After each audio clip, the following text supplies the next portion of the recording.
tell you what you're listening to. Women is a podcast that celebrates women from all walks of life and the people who uplift them. Each episode features incredible voices from my world. Let me start over. Hey everyone, it is Tony. I'm so excited for you to meet my guest today. And before we do that, let me tell you what you're listening to. Women is a podcast that celebrates women from all walks of life and the people who uplift them. Each episode features incredible voices from my world, sharing stories that spark inspiration, challenge the status quo, and remind us that empowering women empowers everyone. This is a bold, curious, and uncensored space where disruption is welcome, forward thinking is encouraged, and change is the goal. I'm passionate about breaking down barriers, not just for us, but for my kids' generation as well. Whether our paths cross through the Kalamazoo Wings, Mindfulness Elevated, Tony Will Coaching, or you happen to be part of my family and friend circle, these conversations matter. Let's dive in and celebrate the power of connection, growth, and the people who are shaping our world. One of these amazing people shaping our world is my guest today, the fabulous Samantha Parker. She's a social media manager, content strategist, and the host of The Samantha Parker Show. With over a decade of social media experience, she's helped everyone from doctors to lawyers to brands hit millions of views with content that's actually aligned and effective.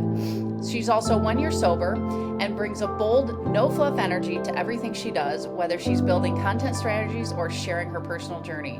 When she's not creating viral reels or recording podcast episodes, you'll find her caffeinated, creative, and always chasing what's next. I love that bio. Hey, Samantha. Hey, how are you? I don't know why that was so funny to me. I was like, did I write that? It's cute. I was like, are you caffeinated right now? Let me ask you that. Well, I did go get a Diet Coke, because I'm like, it's 10:30. I could get away with a Diet Coke. So I've got one going right here. I love it. I love it. Yeah, drink that Diet Coke. There are so many things that we talked about when I was on your podcast, The Samantha Parker Show, and we'll talk about being fellow podcasters. But now I get to interview you, which is so exciting. So tell everyone how we came into each other's lives. Well, so we're both going to Amplify Sober Voices in January, and I think that's really how it started. Sober Life Rocks is a really great community, and they've asked me to come in and help with their social media. So I'm getting to meet a lot of the speakers, and so Tony will be one of the speakers there. Yes, and then I've had both Laura and Margie on the podcast, and now you as well, and other people that we've just been connected through this amazing work we're doing in spreading the word on living alcohol-free. So it's, there we go. Sorry, little buzz, really exciting. Before we dive into the alcohol-free living, let's talk about your work in social media. I follow you on social media now, and I just love the work you're doing. What I love a lot about your personality as I get to know you is we're similar in how we like to live out loud, and we're just like who we are. So I want to know, like, I know this is innate in you, and this is how you've probably been your whole life, but how is that taking it to social media and kind of putting yourself out there just by being you and not being afraid of what people think? Yeah, I have definitely not been like this my whole life. Okay, well, that's even better. Tell me the butterfly impression. But I'm just a big believer in healing out loud, especially this last year through sobriety. I was just really in a space where I knew I couldn't sit at home and be silent. Do you know what I mean? I was like, there's got to be a better way out there. And then I also wanted people, that was probably like my biggest struggle, but I wanted people to see that it's okay, and that maybe if they're going through it, like someone else is going through it too.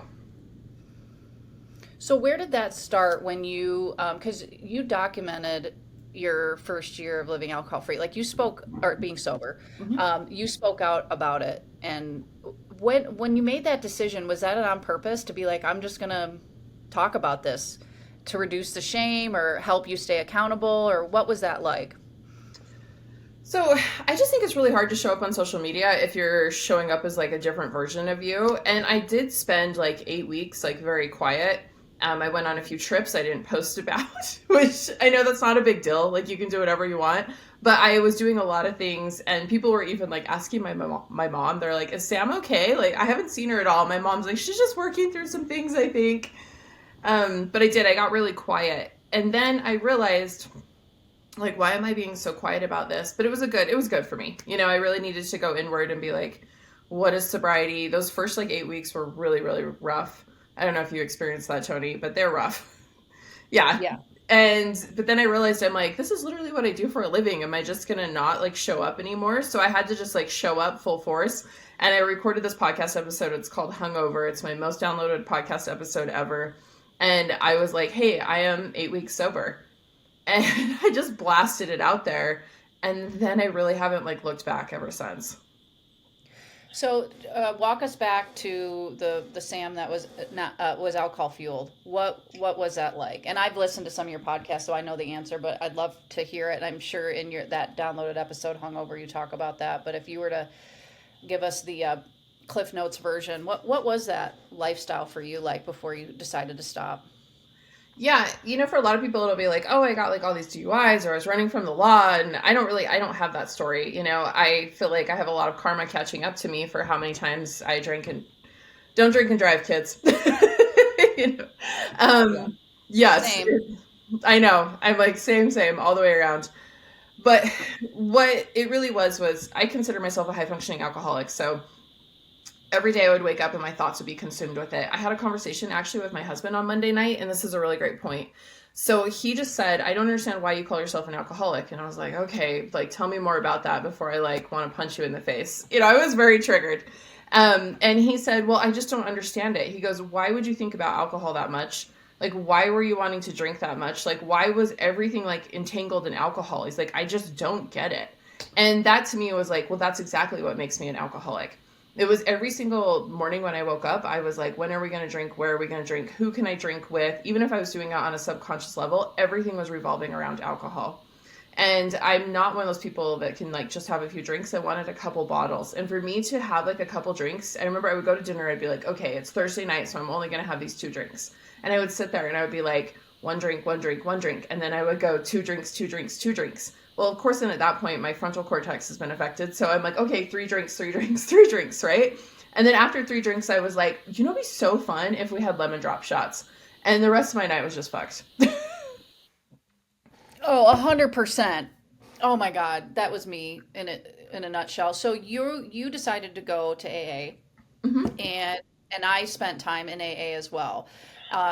Not this go around, but the go around prior. And I have nothing but positive things to say about AA. But I love this because you and I got sober, well, me the second time with a different methodology. So I want to talk about this because my whole point in this is there's no wrong way.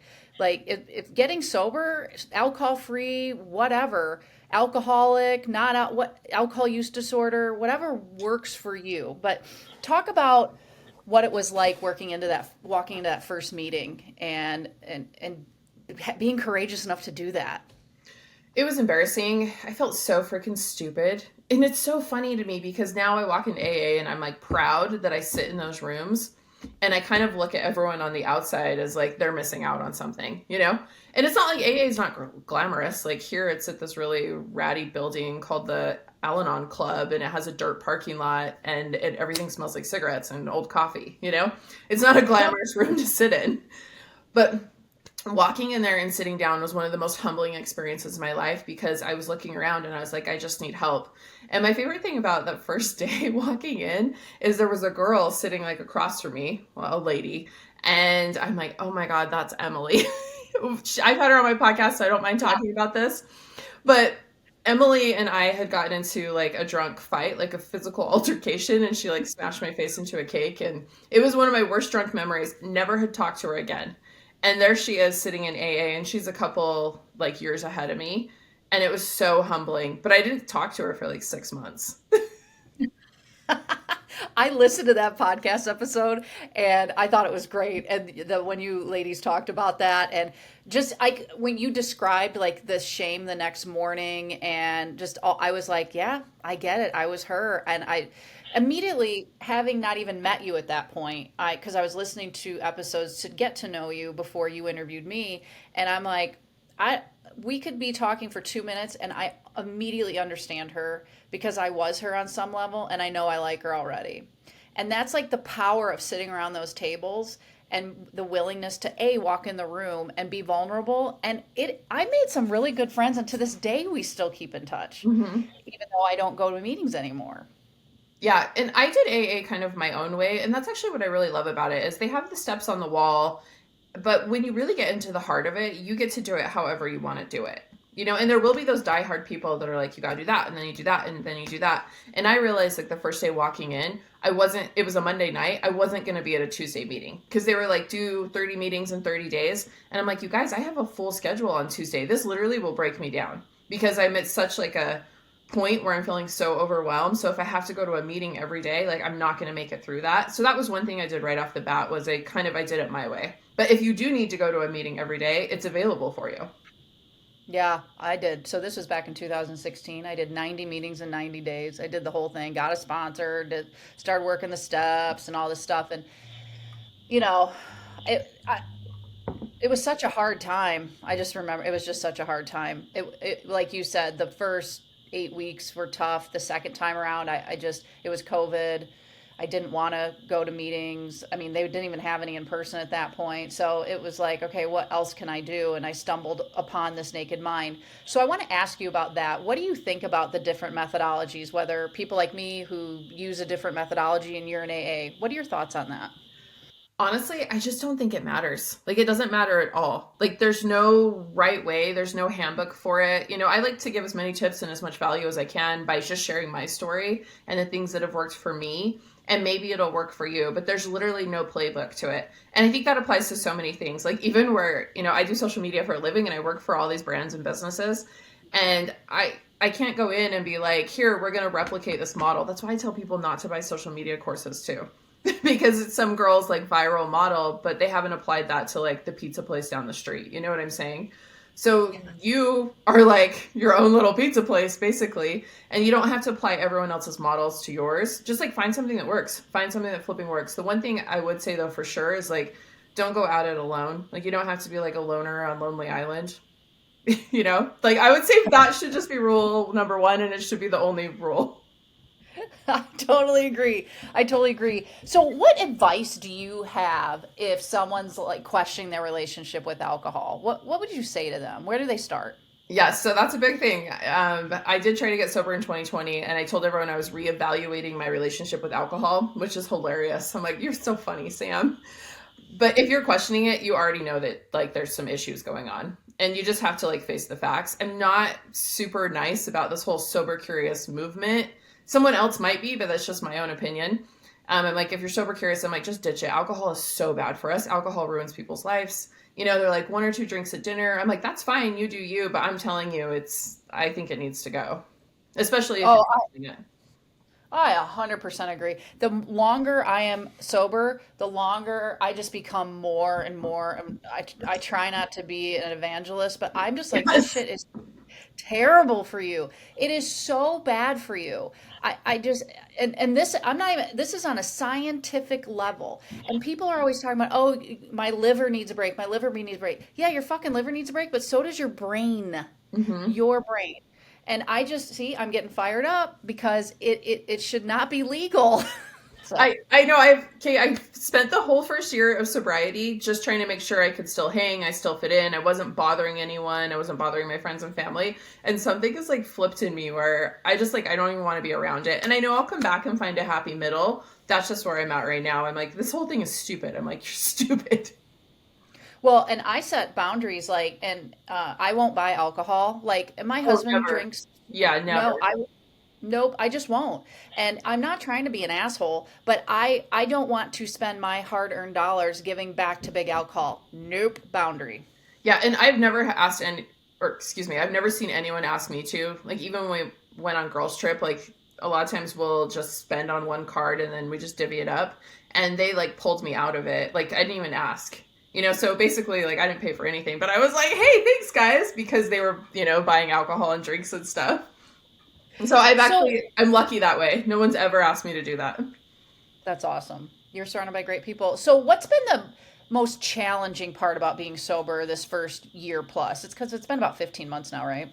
Yeah, the most challenging has been navigating relationships. So once you get kind of past that, like, do not drink today, because that was a huge focus, like, don't drink today, don't drink today. And I'd be like, okay, I know I can just like make it through this night. So once I got past that, it's been navigating relationships because I don't know how to have relationships with people if we're not drinking.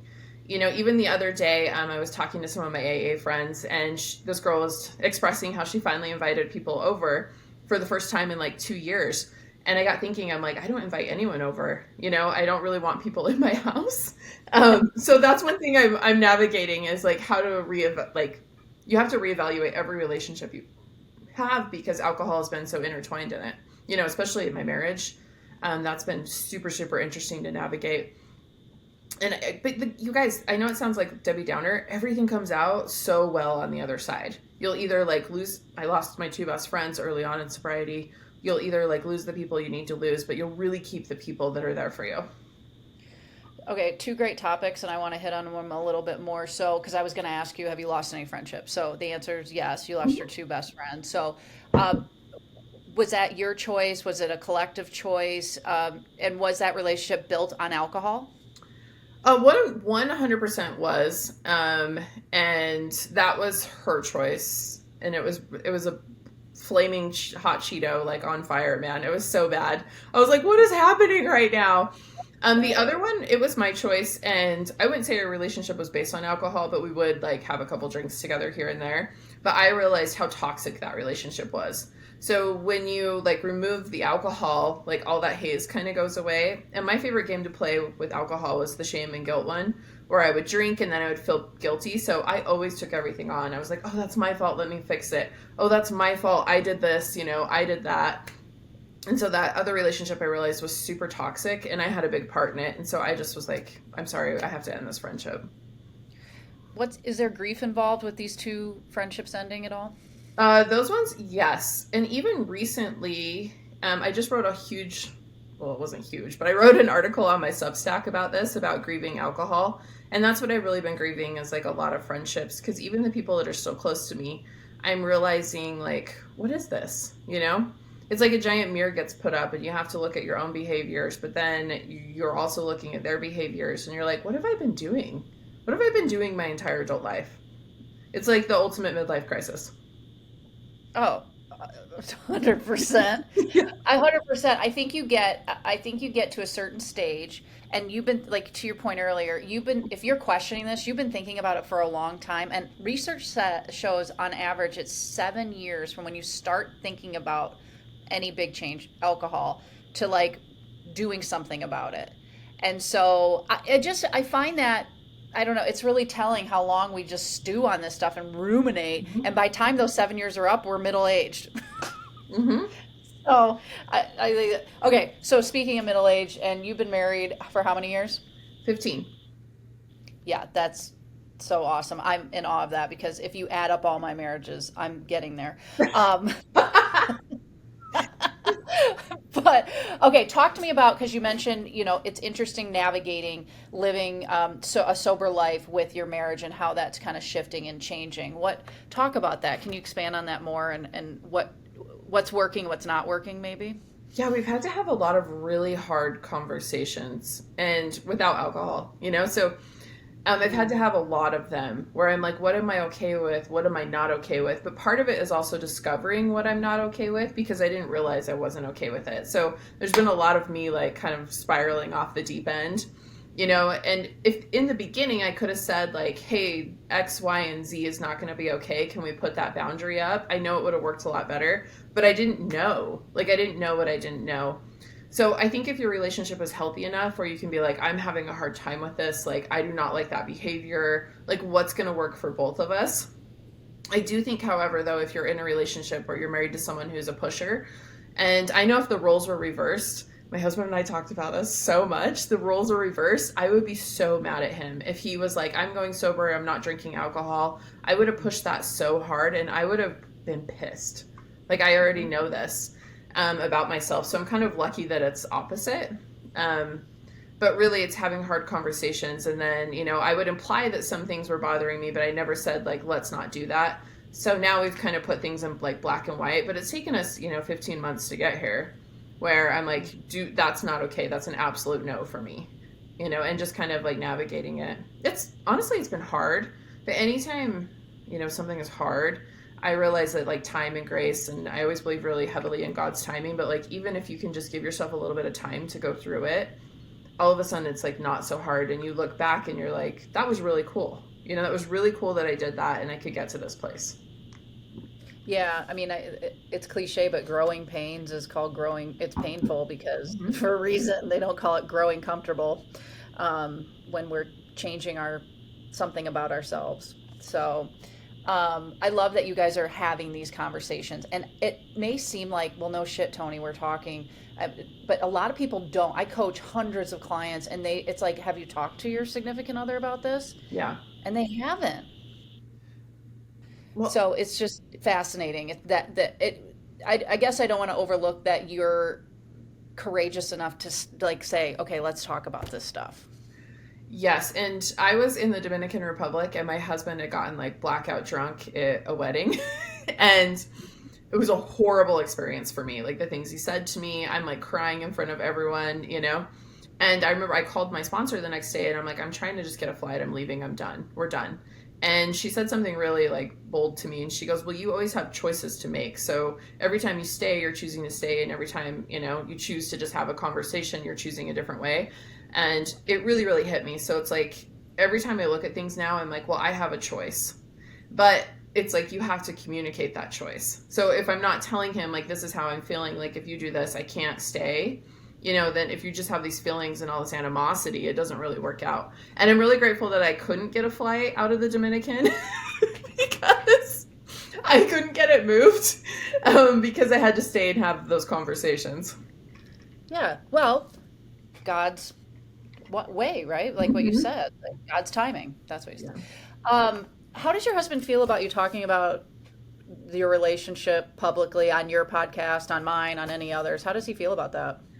My husband's always been really supportive. So I don't think I would ever like tell something super personal that was part of his journey, you know? And I have other family members who struggle with alcohol and addiction. And I've just said when it's their time to tell that story, they will.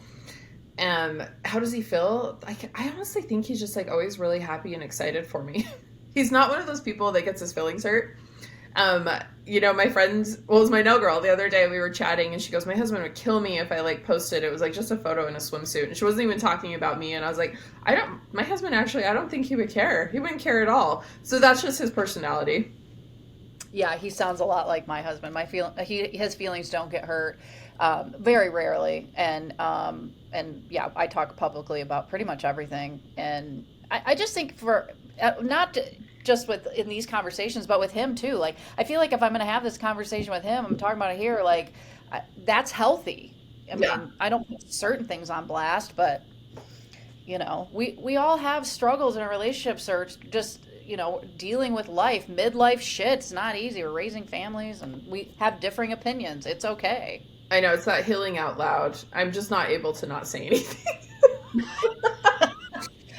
Me neither, Sam. Me neither. I had a friend who went through something really horrible and I had asked her about it and she was like, shh, don't say anything. Like, my mom's here. And I was like, your mom doesn't know about this? I'm like, that would have been my first phone call. This son of a bitch. Like, you know? I know, I cannot. I'm right there with you. So did your podcast stem from you choosing to quit drinking, or was that before that you quit drinking? No. So I started the Samantha Parker Show in February of 2024, and then I got sober at the end of May. So I didn't transition it until then. Okay. So tell me why you started the Samantha Parker Show. What was the idea behind the podcast in February of 24? Yeah, so I've had a podcast in the past, and then I had kind of just like put the lid on it, and it'd been like quite a few years. But I wanted to start it because I wanted to have conversations. And again, it goes back to this healing out loud. I'm just realizing this now. But I'm like, no, actually women do want to sit down and they do want to talk to each other, and men. Like, I'm like, people actually do really want to have these conversations. And it was, this is so funny. I don't do this stuff anymore, but the whole thing came to me from like a psilocybin journey, or psilocybin. I always say it wrong. A mushroom journey. I was tripping on mushrooms with my shaman in this little mud hut in the desert here in southern Utah. Like, okay. And I was like, she was telling me not to talk. She said, don't talk. Every time you talk, you're avoiding doing the deep work. And to me, I felt like I sat there for a couple hours, but she said it was like 2 seconds. And I turned to her and I was like, actually, Kimber, you are wrong. I'm like, everybody wants to talk and everybody needs these conversations. And like, I just totally like lost my mind in the middle of this like spiritual journey I was supposed to be having. And I'm like, fuck it, I'm doing this podcast. So that was part of it, okay? Thanks for asking. I'm loving this. Okay, so I haven't gone back to look at your early episodes, but what were you talking about on the first, I don't know, handful of episodes? Yeah, the first handful of episodes, it's funny, episode 1 or 2 are the people I don't talk to anymore.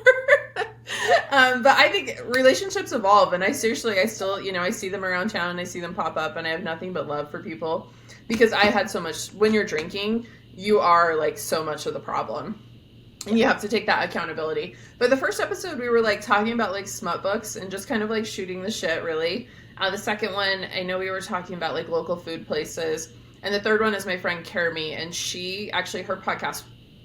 She's been on like 3 more times, so she just had another episode drop. But she's a money expert, so we were talking about like money and things like that. And I still talk about that stuff on my podcast as well. Oh, I love that. I need to I want to talk about women and money because I think it's so important for women to be empowered around finances. Mm-hmm. And anyways, so I'll have to listen to that episode. Well, and that's why I call it the Samantha Parker Show, is because I feel like I should be able to show up and talk about whatever I want, and it can evolve with me. 100%. So has it evolved? It's still the same kind of strategy. Are you talking more about alcohol, living sober on the podcast, or is it just a mix now? No, it's a lot more like sober based. But I still have, different people come on. I just had the brand Coco Love came in, their coconut water. I just did another episode on money. So I still am like combing it in there, but if you had that overlying umbrella of the brand, it is sobriety. Yeah, and if you guys go check out Samantha's like branding and all this stuff, well, and at the end she'll tell you where you can find her. But it's so cool. It is like it's just so bold, like bright colors and different patterns. And I'm like, this chick fucking rocks. It's really cool. Oh, thank you. Let's talk about your business, what you do for a living, social media, and you wrote so beautifully in the bio, like some of the brands you're working with and just all these things. Like, okay, so how did you become an entrepreneur? What were you doing before you were doing social media? Kind of walk us through your career path and becoming an entrepreneur.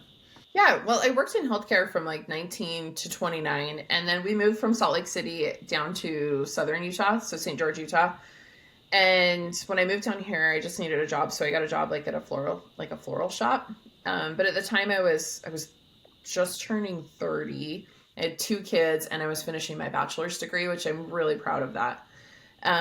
So I remember finishing my degree, and my boss told me, like, this was 10 years ago. She was like, you'll never make more than $13 an hour. And I'm like, I got to get the flip out of here.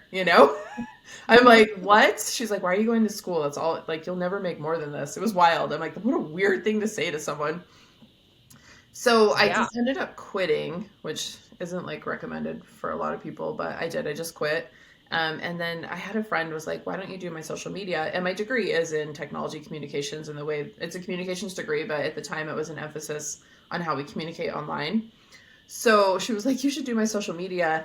And then she's such a great friend. I love this girl so much. She bought me a ticket to go to a conference, and she made me a brand. It was Hype Social Strategies. And she's like, you'll go to this conference with me and you'll just say you're a social media manager.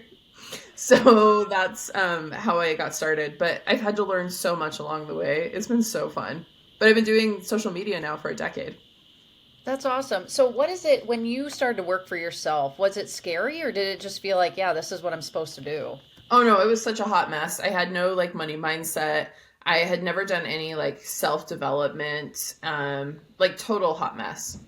But I just kept showing up and I kept doing it. So how did you build your the brands you work with? Were you out there doing business development? Were you at chamber networks? Were you, I don't know. What were you doing? Exactly. I did avoid the chamber, thank God. Don't let him hear that. I started in BNI, so Business Networking International, which is just as gruesome as the chamber.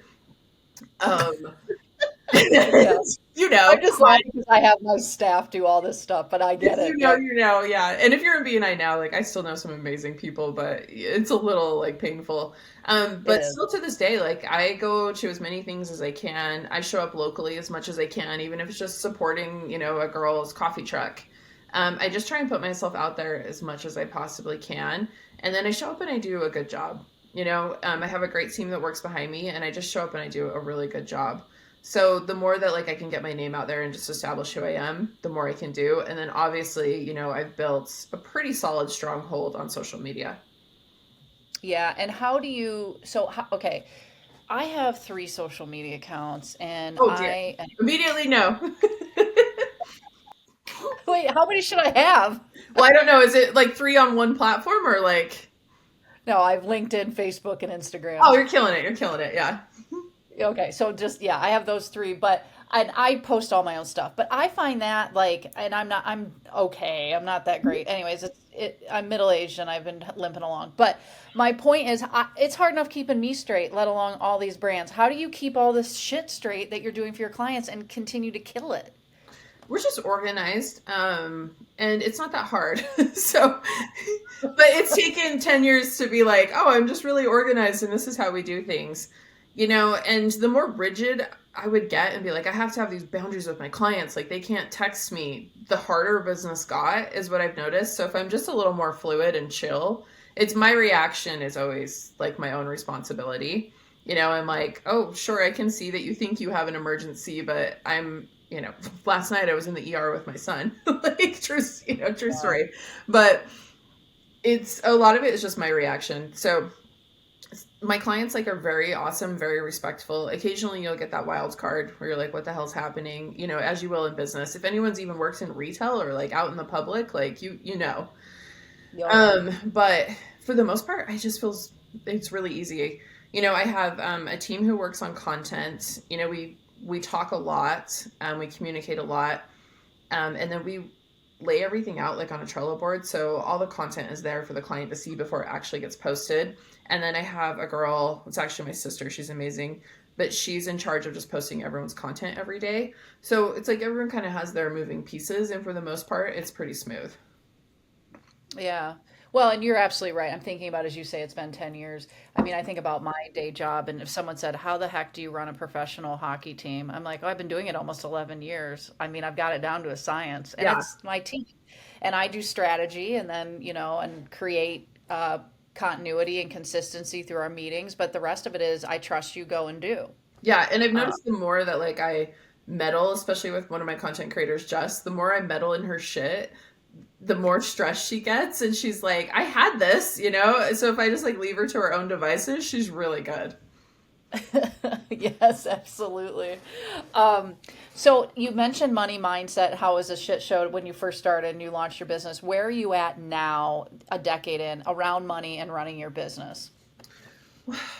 That's a really good question. I think I still have a lot of growth to do. I feel like I took a really big growth leap the last few months, where, here's the thing though, is so I was a single mom. I had my daughter at like 19, was in a very highly abusive relationship. When you were like, you seem like one of those people who's always just put themselves out there. I'm like, no, no, no, I was not. And I was so broke that I would like do things like, oh, we can have pancakes for dinner, because I've got pancake mix. So broke. So it took me a long time to get out of that and just be like, okay, like we're gonna be okay. Even like being married and having like that second income and stuff. But I would say I still wasn't doing a very good job of like actually like where does the money go? What's the money doing? And it's been like the last couple of years I've really doubled down on that. And then even the last 2 months, like something really clicked in my head. But you guys, you have to give yourself a little bit of grace here because you have to go out and learn this yourself. I've been telling my 14-year-old, hopefully this is working out for me, but he might be like, F you, mom. I'm like, you're going to go to business school and you're going to learn, because Yeah. what I've learned the most from is some of my friends who are successful. Especially my one friend Cody, he went to business school and he's like, well, you just put it in this graph and you put it in the spreadsheet. And I'm like, what? I've paid business coaches so much money and I've never seen this. So you have to give yourself a little bit of grace because it's not something that you learned. Right. Well, and gosh, I think about that too. I'm like, why? I mean, let me just even scale back, like money and how they don't teach that in school. But they also stopped teaching cursive. I'll write a card out to my kids, and I'm like, you have to be able to read this, Hmm. or like regular clocks. Everything's digital now. I'm like, oh, I get so fired up. And finance is the same way. It's like, why don't we teach? Why doesn't our education system teach them more? But anyways, I digress because we parents can own this and Yeah. help Well, mold our kids. yes. I missed the boat with my 20-year-olds, but my 14-year-old is very like, what are you doing? Are you guys having your money talk? I want to listen. I'm like, get out of here, you know? But that's stuff, Love that. yeah, that's stuff me and my husband, we weren't doing that. Or my husband used to always say things like, I'd be like, oh my gosh, it'd be so fun to take the kids to Disneyland in the fall. And he would say like, oh, well, wouldn't it be nice if we had money? So there was things like that where I'm like, we've come so far. Like, we're not like that at all anymore. But you just have to so you have to have like the mindset shift. I'm like, why would you say that? Like, what the hell is that? You have to have those mindset shifts. But I think what we really have to learn is like how the numbers actually flipping work, like how much we should be saving for taxes. And that's when you really step into an empowered place. Like, how much should I be automating into my savings? Like, what is this projected retirement going to look like? That's what I wish people would put their focus on. Yes, you've got to like change your mind about the money, but you really need to learn like some hard stuff. And I feel like that's where I'm at right now. I'm in the school of like really learning like some new, like, I don't know, not new, like this stuff's been around forever, but I feel like I'm in this really awesome school I open my mind to it, right? I'm like, teach me how that works. Teach me how this is done. Yeah, you were ready. You were ready to learn it and you were Mhm. eager to learn it. So talk to me. You mentioned your mom earlier. I want to know about the women in your life who helped morph you into the beautiful woman you are before me today. So who are these influential women in your life? Oh my gosh, my grandma has been one of my biggest ones. She's 88, which she has Oh. this little, she says that she's 88, now she's out the gate, but 88 out of the gate. I'm liking her already. yeah, she's all, if I make it to 89, it's definitely my time. Like, she has this whole rhyme. She's like ready. We went and saw her a couple weeks ago, and she likes to take me for like a cemetery tour. And she lives in a little small town, Utah. And she's like, okay, this is where your grandpa's at. And I'm like, I already know all these things, but I swear she's like manifesting her death. She's ready. Yeah. What's her name? Marilyn. Marilyn, if you're listening to podcasts, I don't know if 88 out of the gate and you're listening to pods, but hi. She actually painted this right here on my wall. Oh, it's beautiful. Yeah, I love it. She was trying to get me to get a box when I was at her. This is like 2 weekends ago. She was like, "Go get a box out of the garage, and I'm gonna give you all the things you've given me." I'm like, "No, like." Yeah, she might be you're right. She's manifesting something. Yeah, and I told my aunt, I'm like, she's trying to get me to take stuff, and she goes, "I know." I finally just told her, "Just let her do it. Then do it if that's what you want to do." And I'm like, "I'm not taking anything." Um, but no, my grandma's been great. So my grandma ran a business. She owned a floral shop, and she was just phenomenal at it. And she would say, "You got to make your own money." She even taught me to have like savings accounts. She's like, "Make sure your husband doesn't know about these accounts." And I'm like, "What?" But I did that with my daughter, and I only probably had like $2,000 in it when I left her dad, when I was like 21. But like that was enough for me to like, I remember I had to finish paying my doctor bill for giving birth and like get me into an apartment. But that was like money that I'd kind of hidden. I don't have any hidden like, accounts for my husband. He's a lot more healthy, but she was that way. She was like, you need to have your own money. I don't think it's good financial advice to hide money from your husband, but she had some good points. She's like, have your own money, even if you have your own hidden accounts, like have your own savings accounts, like make sure that you know how much money you're making, like don't turn a blind eye, like he's not the one with the checkbook type of attitude. And Yeah. I just thought that was great. She's always been so good that way. My mom is really awesome. My mom's a stenographer, which those like a court reporter, like they do this Yep. with Yep. their hands. Yeah, so my mom's got a pretty cool job. She just retired and she moved 2 streets from me like 2 weeks ago. Oh, cool. So What's yeah, your mom's name? Janet. Hey, Janet. So yeah, I feel That's like I've had some really great women in my life. I have an amazing stepmom who just retired as a nurse. Like she was in nursing her whole life, and yeah, yeah. And you said you have a daughter too. I do. She's 20. Oh my gosh, I just Oh, choked on my good. Diet Coke. Yeah, What's her name? Harley. Harley. How awesome. And what's Harley? Is she in school or what is she doing these Yeah, days? she's actually going to school to do nails. And Did she do yours? Because they're beautiful. no, I just got them done, so I'm like, ooh, look at these. You talk to your a lot. She doesn't, but I think she will, you know? I keep telling her, I'm like, well, it depends if you're good. I can't just leave my nail girl for anyone. No, that's hard. That would be Yeah. hard to do. It's like leaving our hairstylist. Yeah, so she's gonna be starting her own business, and I'm actually taking her to like a women's business event next week. I think it'll be fun. That's awesome. So you've changed a lot over the last 15 months, at least your relationship with alcohol and you're, you're in a growth mindset and all these things. So I like to ask the question what you've changed your mind about recently. And you've already given a lot of great examples, but is there anything else like you're like, and maybe it's something small, like you used to hate tomatoes and now you love them. I don't know, but Yeah. what have you changed your mind about? Oh my gosh, like 2 weeks ago, I was like, I can be a really big deal on YouTube. And I decided I was going to be. And I have like over like 200,000 views in the last week. And how did you do that? Oh, well, do you want like the strategy behind that? Yeah, I mean, yeah, I'm interested. Yeah, so I've had someone who's been helping me with my YouTube for a while, but there was just some comments being made like your content isn't good, blah blah blah. So I was like, why don't you? I'm just gonna take this over, and I really sat with it for a couple of months. I'm like, do I know how to do with my YouTube? And that includes my podcast too. And I'm like, can I do this? And then I really discovered it was super easy to do, and so I took it over and I just started like posting, and it's kind of like it's really fast tracking up, you know. Oh, very cool. But what I do is I post a lot of shorts. So any of your content that you're doing now, you can repurpose and put over there as shorts. And then I'll repost a lot of viral stuff as well. But even my own content's outperforming those reposts, which I'm super proud of. I'm like, yes, go Sam. But what you do is you can link your shorts into like the next video. And so that next video is always a YouTube video I've done. So a lot of them I've been linking to. I did like a video recap of my trip to LA. I went to an event and how it was to be at that event sober and like the different resources they had. The event was Create and Cultivate. It was amazing in LA. So it links to that. So I'm able to like also get views on like my longer format videos. I'm going to say this is going to make me sound old. My horizontal videos. That's how I think of them. I'm all the verticals go to the horizontals. So it's driving up views on those, but my shorts are driving up subscribers because I hadn't moved at all, and I should hit 1,000 subscribers today, and it was at like, I was only at like 100 and something. So That's awesome. Congratulations. And as a social media expert, what another great feather in your cap that you can offer your clients when you're I've been working. telling every one of my clients, and especially I don't ever look at my clients as like low end or high end, but I would say the bigger businesses, I've been telling them, I'm like, you have to have YouTube and you have to have a podcast. YouTube is still like, if you have the food chain, right? YouTube is the top of attention chain. And I run into a lot of women, especially, and I'll include myself in this.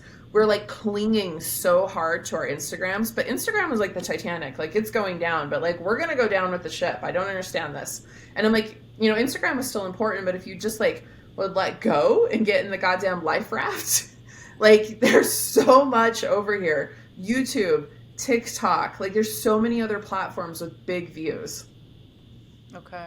I'm all ears because Lord knows I'm hanging on to Instagram, but Facebook. You want to talk about like tying my ankle to a cinder block? I mean, that's really old school. Facebook though is making like this resurgence though a little bit lately. Like people are using their feed to like just have a lot more short stuff.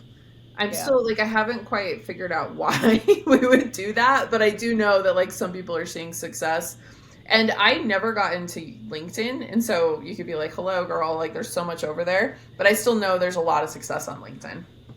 Oh, I love LinkedIn. But I've been on it for years, and I did a mindset shift too. I'm like, if people don't like me posting on LinkedIn, it's all professional stuff, whether it's my hockey side of my life or my alcohol-free side of my life, then just fucking don't follow me anymore. Yeah. And I just stopped caring about it. I'm not doing it in a way that's gross. So, we care so much. And I have to say that initial question you asked me, that's one thing where I was like, why do I fucking care so much?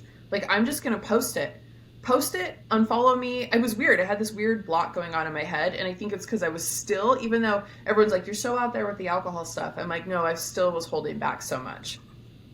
Yeah, 100%. So I thank you for the tidbits on YouTube, and I'll have to give that some more thought. I have a YouTube channel too, and it's where all my podcast goes, but I don't do much with Yeah, it you have beyond. to have other content up there too, because these virtual podcasts don't get a lot of like great views on YouTube at all.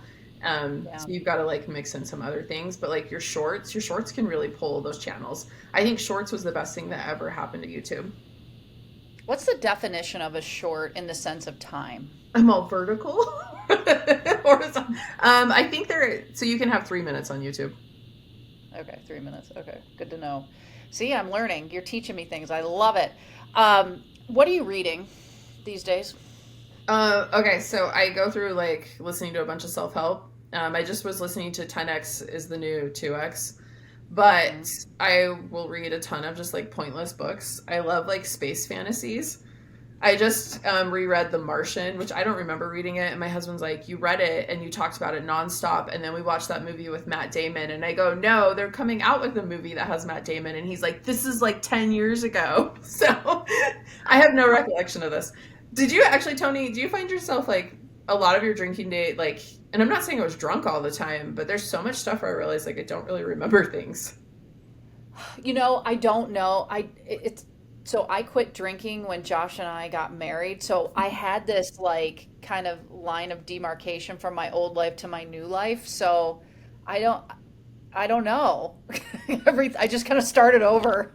That's how I feel. I'm like, did I do that? Was that a version of me? I do catch this though. I'm watching a Dateline. I'm like, I think I watched this one years ago, but I don't remember. And then I'm like, oh, I'll watch it again. So maybe. I've been into Dr. Phil lately.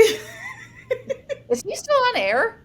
No, but I watch like the little clips on Facebook. I don't know.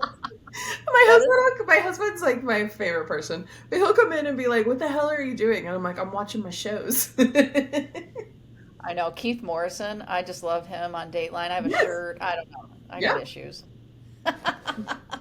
Oh my gosh, Sam, this conversation has been so awesome. I just love learning about you and all the amazing things you've accomplished. And if people are interested in connecting with you, watching your YouTube shorts, being your thousandth viewer, any of the listening to your podcast, where can they find you?